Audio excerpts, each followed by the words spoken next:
Bom, essas são algumas ideias que eu vou expor aqui sobre o tema para uma aula à distância. Nesta aula, o nosso tema é teoria boa, é teoria relevante. Para formar professores e para nos formarmos como professores, nós vamos precisar de bem mais do que ideias na cabeça, do que sensações, intuições, crenças, memórias. Isso tudo é absolutamente importante para nos segurar, de certa maneira, quando vamos intervir para ensinar língua. As ideias sobre ensinar língua que nós temos informalmente nos ajudam a estar ali na sala de aula, a fazer a aula de uma certa maneira, de manter os alunos ocupados para o bem, né?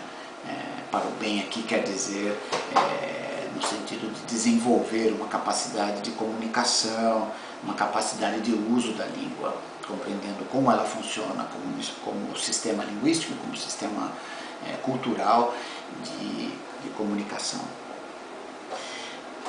Quando a gente diz que teoria boa é teoria relevante, nós precisamos primeiro dizer que teoria relevante é aquela que se dirige aos processos de ensinar e de aprender línguas em salas de aula de escolas do nosso ambiente, do nosso país, da nossa região. Então, esses termos que eu conjuguei aqui numa frase, né, eles indicam o que é relevante. Teoria relevante é aquela, portanto, que se dirige, que explica, que tenta produzir uma definição, uma explicação de como as coisas funcionam quando alguém está ensinando ou aprendendo línguas.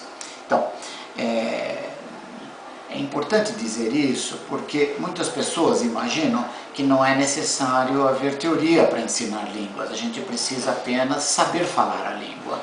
E as pessoas nem imaginam, mas também elas acreditam que ter ideias sobre ensinar línguas, pedir para copiar, pedir para repetir, pedir para fazer uma modificação numa frase, ler em voz alta e pedir que as pessoas repitam, imitem, as pessoas acham que isso já é suficiente para dar aulas. Claro que num sentido tosco, num sentido simples, isso é suficiente, mas de professores profissionais, a gente espera bem mais.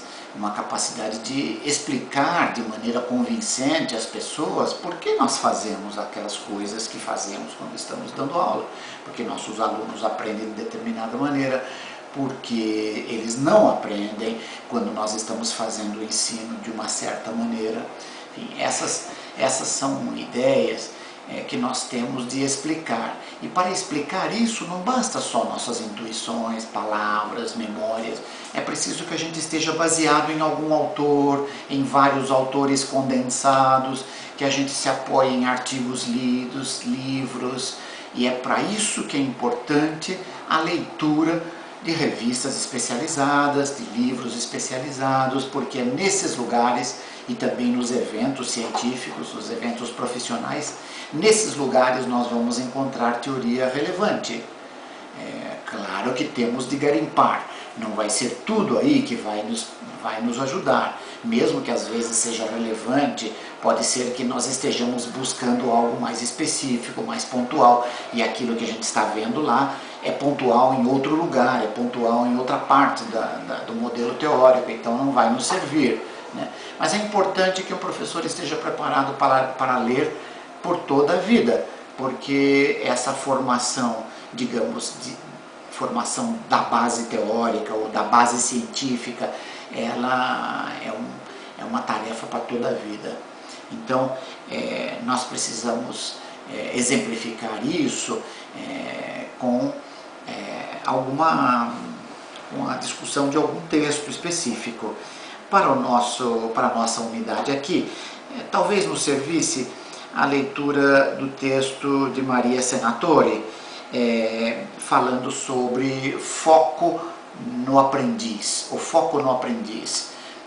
Aí nesse artigo dessa linguista aplicada, dessa professora de línguas estrangeiras que ensina português para estrangeiros na Itália, formada lá em universidades italianas e também no Brasil, essa professora publicou recentemente, dentro daquele programa da Abril, chamado Professor Nota 10, da revista Nova Escola, ela publicou um artigo que fala justamente sobre o foco no aprendiz.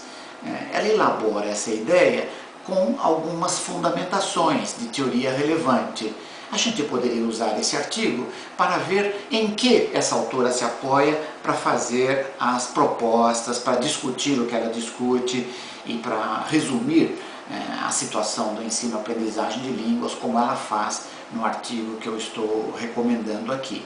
Então, a discussão desse texto vai ser feita através da internet, através do meio digital. Nós vamos escrevendo sobre isso, vamos fazer uma espécie de fórum e as pessoas vão dizer de onde ela tira, a pergunta é essa, de onde ela tira as fundamentações, a chamada à autoridade para as ideias que ela defende. Então eu espero que todos aproveitem bem essa leitura. Essas são algumas ideias para aquecer o nosso exercício aqui. Espero que aproveitem bem e não esqueçam de fazer inserções na página, de enviar seu comentário, mesmo que lhes pareça um pouco superficial ou ainda não formado totalmente. É muito importante que as pessoas já se expliquem, já digam alguma coisa, porque é no dizer continuado das pessoas em rede que nós vamos formar aquilo que nós estamos entendendo agora como o conhecimento produzido em rede, né? O conhecimento coletivo que se produz. As aulas à distância servem muito bem para isso, não só elas absolutamente, mas elas servem muito bem para esse propósito.